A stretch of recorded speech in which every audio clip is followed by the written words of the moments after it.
ওরে বাপরে, আজকে আমরা আয়োজন করেছিলাম 450 লোকের জন্য খিচুড়ি, লাবড়া, পায়েস, চাটনি, পাঁপড়। আজকে আমাদের কাজটা ছিল হচ্ছে রানাঘাটে।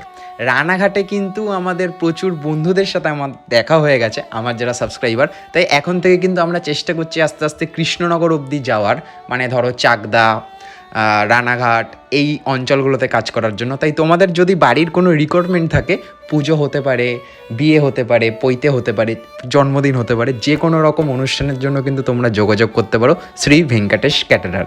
শ্রী ভেঙ্কটেশ ক্যাটারার মানেই কিন্তু কোয়ালিটি।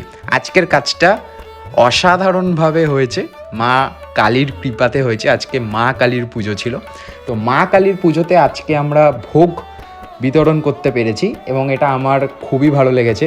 আজকে আমি ভাবলাম যে তোমাদেরকে পুরো প্রথম থেকে কাজটা দেখাই, যে আমাদের ক্যাটারিংয়ের কাজ মানে কেমন হয়।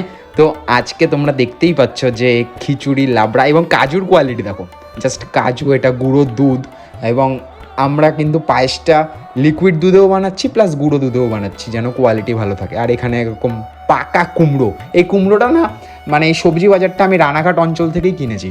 আর এখানে ছিল আজকে আমাদের মা কালীর এটা আসন ছিল, এখানে মা কালী এসেছিল রাত্রেবেলা। তো এই হচ্ছে আমাদের উনুন পুজো দেওয়া হলো। এইবার আমাদের যুদ্ধ শুরু হবে। যুদ্ধ শুরুর প্রথমেই যেটা হচ্ছে পায়েস। পায়েস কিন্তু একদম ধরে ধরে আস্তে আস্তে একদম টকবক করে ফুটছে। আর এখানে মশলা, খিচুড়ির মশলা, জিরে, তেজপাতা আর গরম মশলা। আর এখানে রয়েছে এলাচ, দারচিনি, জায়ফল, জয়ত্রী। এগুলো কিন্তু আমাদের গরম মশলা, যেটা কিনা খিচুড়ি এবং লাবড়াতে ব্যবহার করা হয়। আর এখানে লাবড়ার সবজি ভাজা হচ্ছে, এখানে মূলও ভাজা হচ্ছিল। তোমরা দেখতেই পাচ্ছ আমাদের লাবড়াটা আজকে যা খেতে হয়েছিল না, জাস্ট অসাধারণ।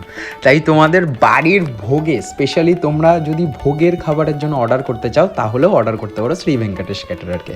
আজকে কিন্তু আমাদের একটা পার্সোনাল প্রপার্টিতে কাজ ছিল, এবং যার বাড়িতে কাজ ছিল তিনি আমাকে বলেছে তার নাম না বলতে, তো আমি তাই তার নাম বলছি না। এবং তার বাড়িতে আজকে পুরো পার্সোনালভাবে 450 মানুষের খাওয়া দাওয়া ছিল, এবং আমার তো কাজটা করে খুবই ভালো লেগেছে সত্যি কথা বলতে গেলে। আর প্রতিটা খাবারের কোয়ালিটি, মানে প্রতিটা মেটেরিয়ালের কোয়ালিটি আমি একদম 100% সঠিক রাখার চেষ্টা করেছি, যেটাই আমার ব্যবসার মূলধন। আমার জানি না প্রফিট কবে কি হবে না হবে, পরবর্তীকালে দেখা যাবে। তবে এখন বর্তমানে আমার একটাই ইচ্ছে, যে ব্যবসাটার কোয়ালিটি যেন কোনোভাবে কম্প্রোমাইজ না হয়। তাই আমি ওরকম কম দামে কম প্লেটে কাজ কোনো দিনও করিনি, আর আজও করব না।